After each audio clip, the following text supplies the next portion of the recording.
अस्सलाम वालेकुम, मैं हूं अब्दुल वली और आप देख रहे हैं मेरे यूट्यूब और फेसबुक चैनल। आज के व्लॉग में भी बहुत सारी खबरें हैं जो आपके सामने रखेंगे। सबसे पहले आपको बताएंगे सुहेल अफरीदी साहब ने एक बार फिर से सिंध का रुख किया है और इस हवाले से उन्होंने अपने वर्कर्स के जो दिल है वो जीत लिए हैं। बहुत बड़ी ये डेवलपमेंट है। जिस तरह वो कराची आए थे, दौरा सिंध पर आए थे और इस रैली के दौरान एक वर्कर की शहादत हुई थी और अब हमारे जरा ये कंफर्म कर रहे हैं कि तकरीबन कोई 5 से 6 घंटों के लिए सुहेल अफरीदी साहब कराची आएंगे और वो कराची में पार्टी रहनुमाओं से मुलाकात करेंगे। इसके अलावा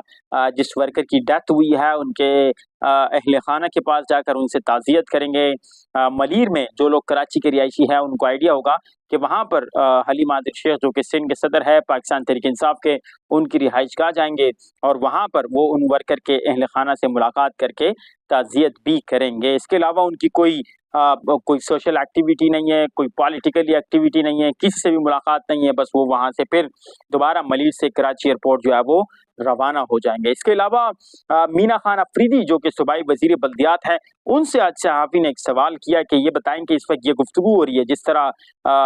इख्तियार वली साहब जो कि नून लीग के रहनुमा है, खैबर पख्तूनख्वा से ताल्लुक़ रखते हैं, उन्होंने ये बात कही थी कि अब जो 9 मई पंजाब लेबॉर्ट्री की फॉरेंसिक रिपोर्ट आई है उसके बाद वज़ीर आला पंजाब का बतौर वज़ीर आला खैबर पख्तूनख्वा का बतौर वज़ीर आला यानी सुहेल अफरीदी साहब का बतौर वज़ीर आला रहना अब कोई जवाज़ इसमें नहीं है। तो इस पर मीना खान अफरीदी साहब से सवाल किया गया कि ये गुफ्तगू हो रही है कि हो सकता है कि इस रिपोर्ट को बुनियाद बनाकर किसी तरीके से सुहेल अफरीदी साहब की छुट्टी कर दी जाए। तो उस पर मीना खान अफरीदी ने जवाब दिया कि जिस तरह इमरान खान ने कहा था कि हुकूमत से निकलने के बाद मैं मजीद खतरनाक हो जाऊंगा, तो अब हम भी यही बात कर रहे हैं कि अगर सुहेल अफरीदी साहब को हुकूमत से निकाला जाता है तो सुहेल अफरीदी जो है वो मजीद खतरनाक हो जाएंगे। जिस तरह वो दौरे कर रहे हैं खैबर पख्तूनख्वा के अलावा दीगर सूबों में भी जा रहे हैं, तो वो उसके बाद मजीद खतरनाक हो जाएंगे और हुकूमत की जो मुश्किलात है उसमें मुसलसल जो है वो आपको इजाफा होता हुआ नजर आएगा। इसके अलावा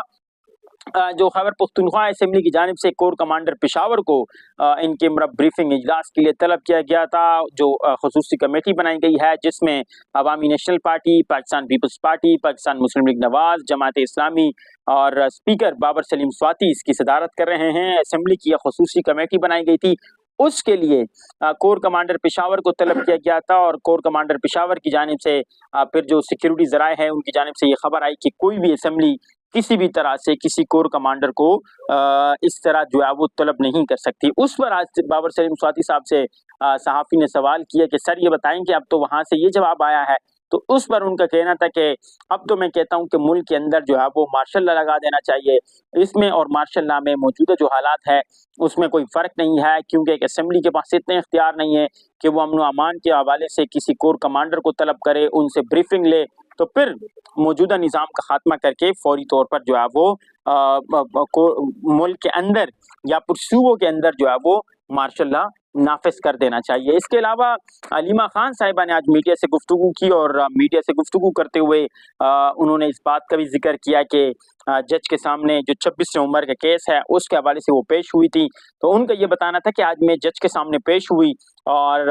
जज को मैंने कहा कि जज साहब, इमरान खान इस वक्त आप लोगों के लिए कैद में हैं, हकीकी आज़ादी के लिए कैद में हैं और वो मुस्तकबिल एक रोशन मुस्तकबिल चाहता है और इसी वजह से वो जेल की सोबत बर्दाश्त कर रहा है। तो अलीमा खान साहब फरमा रही है। फिर जज ने जवाब में उनको कहा कि खुदा करे कि हम सब आज़ाद हो जाए और ऐसा ही हो। अब देखते हैं कि जज ने किस तरह या किस तंज में ये गुफ्तगू की है, या वाकई जज साहब भी ये समझता है कि हालात कुछ अच्छे नहीं है। और जज साहब ने भी फिर जो अलीमा खान साहिबा है उनके स्टेटमेंट को सेकंड किया है। लास्ट में आपको बताएं फवाद चौधरी साहब जो किसी न किसी तरीके से मीडिया में इन रहते हैं, खबरों में इन रहते हैं, कभी वो इजलास बुला लेते हैं, इसके अलावा वो मुज़ाकिरात को लेकर गुफ्तगू करते हैं, कभी वो इमरान खान को कन्विंस करने के हवाले से मीडिया पर गुफ्तगू करते हैं, कभी वो सियासी तनाव में कमी की बात करते हैं। अब उन्होंने वफाकी हुकूमत के जो वज़रा हैं उन पर तनकीद किया है, क्योंकि पाकिस्तान तहरीक इंसाफ तमाम तर कौमी असम्बली सीनेट की ऐसे कमेटियों से मुस्ताफ़ी हो चुकी है और रास्ता इस वक्त हुकूमत के पास क्लियर है। और यही वजह है कि उन्होंने हुकूमती जो रहनुमा है वो रहनुमा या वो वफाकी वज़रा या वो चेयरमैन मुख्तलिफ कमेटीज़ जो इस वक्त नून लीग के हैं या पाकिस्तान पीपल्स पार्टी के हैं, उन पर उन्होंने ये तनकीद की है कि इस वक्त हालत ये है कि चेयरमैन पब्लिक अकाउंट कमेटी के اختیارات کا ناجائز استعمال کرتے ہوئے جتنے بھی وفاقی وزراء ہیں وہ اپنے تمام تر محکموں کا اپنا آڈٹ خود کر رہے ہیں، اور یہ اس وقت جو ہے وہ قومی اسمبلی کے اندر حکومت کی صورتحال ہے۔ کیا ڈیولپمنٹ آتی ہے اس پر وفاقی حکومت کیا کہتی ہے، آپ کے سامنے رکھیں گے۔ فی الحال آپ سے اجازت چاہیں گے اس امید کے ساتھ کہ نیکسٹ ویلوگ تک ضرور آپ چینل کو لائک کر کے سبسکرائب کر کے شیئر کریں گے۔ Thank you.